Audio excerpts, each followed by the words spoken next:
दोस्तों बात करेंगे इस वीडियो में अदानी पावर लिमिटेड के शेयर के ऊपर। अब देखिए अदानी पावर लिमिटेड के अंदर आपको कंपनी का क्वार्टर वन का रिजल्ट अनाउंस हुआ। रिजल्ट अच्छा था।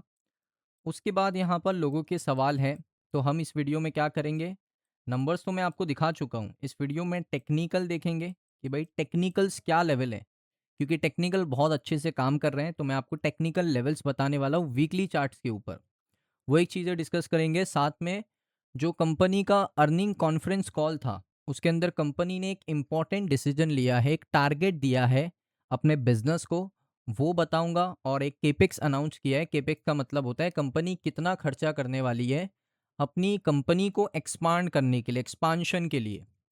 जैसे अभी कंपनी का मान लो 5 गीगावाट का जनरेशन कैपेसिटी है ना। तो इसको बढ़ाने के लिए इसका टारगेट रखेगी कंपनी 15 गीगावाट, यानी 10 गीगावाट के लिए कंपनी यहाँ पर 50,000 करोड़ रुपया केपेक्स अनाउंस कर रही है। तो कैपेक्स का मतलब समझ गया, कोई ज़्यादा यहाँ पर टफ नहीं करूँगा। उसको बोलते हैं कैपिटल एक्सपेंडिचर, यानी कंपनी अपने बिजनेस को एक्सपांड करने के लिए कितना पैसा खर्चा करने के लिए तैयार है, उसको कहते हैं कैपेक्स। इतना तो समझ गया होगा। तो अब इसको हटाते हैं यहाँ से, अब चलते हैं यहाँ पर। सबसे पहले थोड़े नंबर्स दिखा देता हूँ। जून में रेवेन्यू किया 18,902 करोड़ का। ईयर ऑन ईयर बेसिस पे अगर दिखाऊं, थोड़ा सा इसको स्लाइड अप कर लेता हूँ। ईयर ऑन ईयर बेसिस पे कितना यहाँ पर आप कह सकते हो ग्रोथ आया है, ऑलमोस्ट 34% का, 33.97, ऑलमोस्ट राउंड नंबर अगर आप देखोगे 34% का। तो बहुत अच्छा सेल किया। अब प्रॉफिट देख लो। इसमें ज़्यादा टाइम वेस्ट नहीं करेंगे, क्योंकि ये नंबर्स मैं आपको ऑलरेडी दिखा चुका हूँ। नेट प्रॉफिट किया 4,867 करोड़ का। यहाँ पर आप देखोगे ग्रोथ अच्छा दिख रहा है। कितना यहाँ पर ग्रोथ परसेंटेज 42% का। तो ये भी दोस्तों अच्छा किया है net profit year on year basis पे। तो ये आपने देख लिया। अब आते हैं टेक्निकल के ऊपर। अब टेक्निकल को बहुत सिंपल रखूंगा, ज़्यादा इसको कॉम्प्लिकेट करूंगा ही नहीं।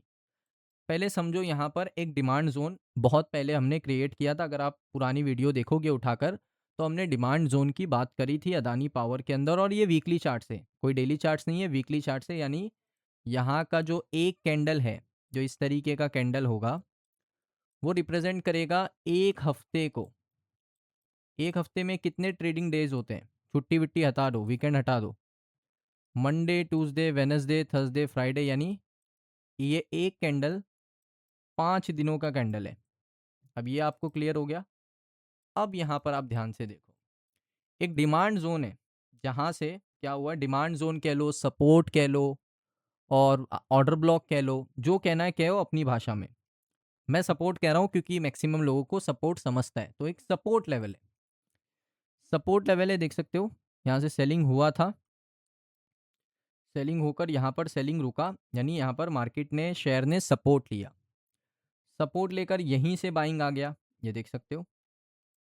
और बाइंग आया, उसके बाद देख सकते हो वहाँ पर क्या हुआ, थोड़ा और यहाँ पर सेलिंग प्रेशर आया। इसको हम लोग रिट्रेसमेंट कहते हैं।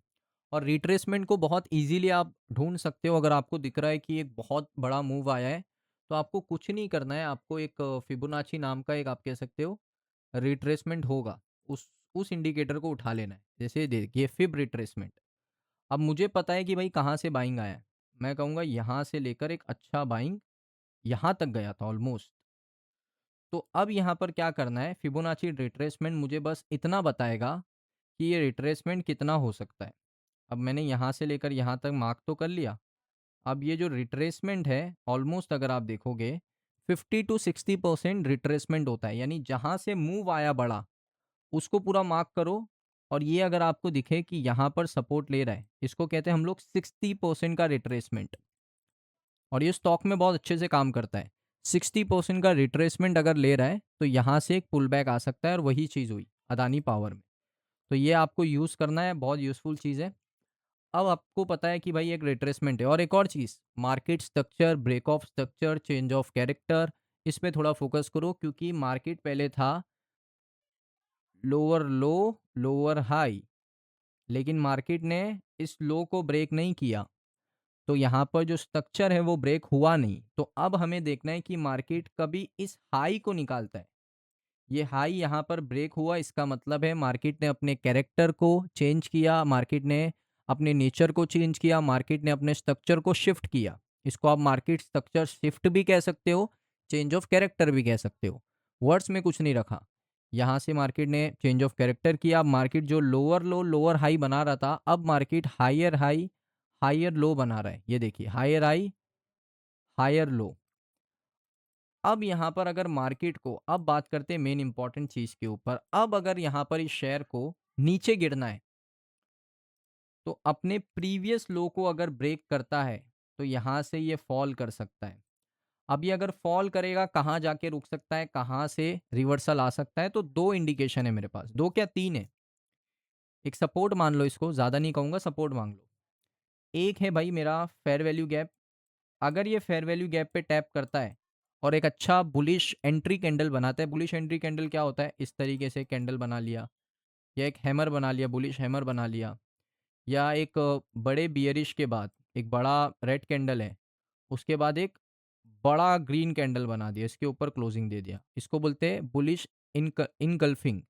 ये बना लिया तो वहाँ से एक एंट्री हो सकता है बाइंग साइड का। तो आप देख सकते हो, इसको अगर ब्रेक करता है, ये मेरा पहला स्टॉप होगा। यहाँ नहीं रुकता है, ये मेरा दूसरा ऑर्डर ब्लॉक है। यहाँ नहीं रुकता है तो मेरे पास मेरा सपोर्ट जोन भी है। तो ऑलमोस्ट यहाँ पर हमारे पास तीन लेवल है। लेवल्स में आपको बता दूँ, पहला लेवल है आपका 160, एक सपोर्ट की तरह है। सेकेंड लेवल है आपका 145 और तीसरा लेवल थोड़ा नीचे है आपका वो 88 रुपीज़।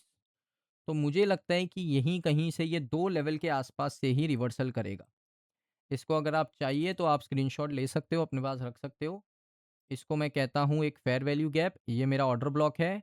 ये मेरा एक रीटेस्ट लेवल था जिसको अभी मार्केट ने नया हाई बनाया नहीं है और पुराने लो को तोड़ने आ रहा है। अगर ये तोड़ता है तो यहाँ से थोड़ा नीचे गिर के यहाँ से रिकवरी दिखा सकता है। ये दोस्तों होता है एनालिसिस एज पर एसएमसी। अब दोस्तों यहाँ पर जो इम्पोर्टेंट अपडेट है अदानी पावर को लेकर, 45 गीगावाट का टारगेट रखा, 2 लाख करोड़ रुपए का यहाँ पर केपेक्स प्लान है। अब दोस्तों ये न्यूज़ क्या है, ये न्यूज़, ये हेडलाइन अदानी पावर के लिए पॉजिटिव है या नेगेटिव है, आप खुद कमेंट में बताओ। मैक्सिमम लोग कहेंगे पॉजिटिव है। अब इससे शेयर के ऊपर क्या रिएक्शन पड़ सकता है, अच्छा रिएक्शन पड़ सकता है। तो एक और पॉसिबिलिटीज़ है, ये एक पॉसिबिलिटीज़ पे कभी मार्केट नहीं चलेगा। हमने क्या पॉसिबिलिटीज़ बनाई कि भाई यहाँ से गिरेगा, इस पे आएगा तो बाय कर सकते हैं, इस पे आएगा तो बाय कर सकते हैं। ऐसा नहीं सोचना है। खबर अच्छी आ चुकी है तो एक और पॉसिबिलिटीज़ क्या बनेगी कि अगर यहाँ पर, क्योंकि higher high higher low higher high higher low, अगर यहाँ पर ये हाई निकालता है, इसको भी मैं मार्क कर लेता हूँ क्योंकि मेरे को पॉसिबिलिटी चाहिए मार्केट में। अगर ये वाला हाई मार्केट निकाल देता है तो यहाँ से मार्केट अप ट्रेंड में ही रहेगा, मार्केट डाउन ट्रेंड में नहीं आएगा। तो मार्केट को यहाँ पर अप ट्रेंड पकड़ना है, तो यहाँ से एक रिकवरी भी हो सकती है, इस लेवल पे सपोर्ट लेकर रिकवरी भी हो सकती है क्योंकि खबर अच्छी आ चुकी है। तो पॉसिबिलिटीज़ दोनों साइड की रखना है। बाइंग साइड की यहाँ पर पॉसिबिलिटीज़ है, सेल साइड की यहाँ पर पॉसिबिलिटीज़ है। अगर यहाँ से गिर के इस पे आता है तो यहाँ से बाइंग हो सकती है। पॉसिबिलिटीज़ सारी है। अगर यहाँ तक गिरता है तो यहाँ से पॉसिबिलिटीज़ बन सकती है। तो पॉसिबिलिटीज़ दोनों साइड की रखना चाहिए। तो ये था दोस्तों आज का वीडियो का एनालिसिस। आपको कैसा लगा कमेंट सेक्शन में बताइए। वीडियो अच्छा लगा वीडियो को लाइक करें और कौन से शेयर का इसी तरीके से टेक्निकल फंडामेंटल न्यूज़ कवर करना है वो भी कमेंट करो। मिलता हूँ मैं आप सभी लोगों को नेक्स्ट वीडियो के अंदर।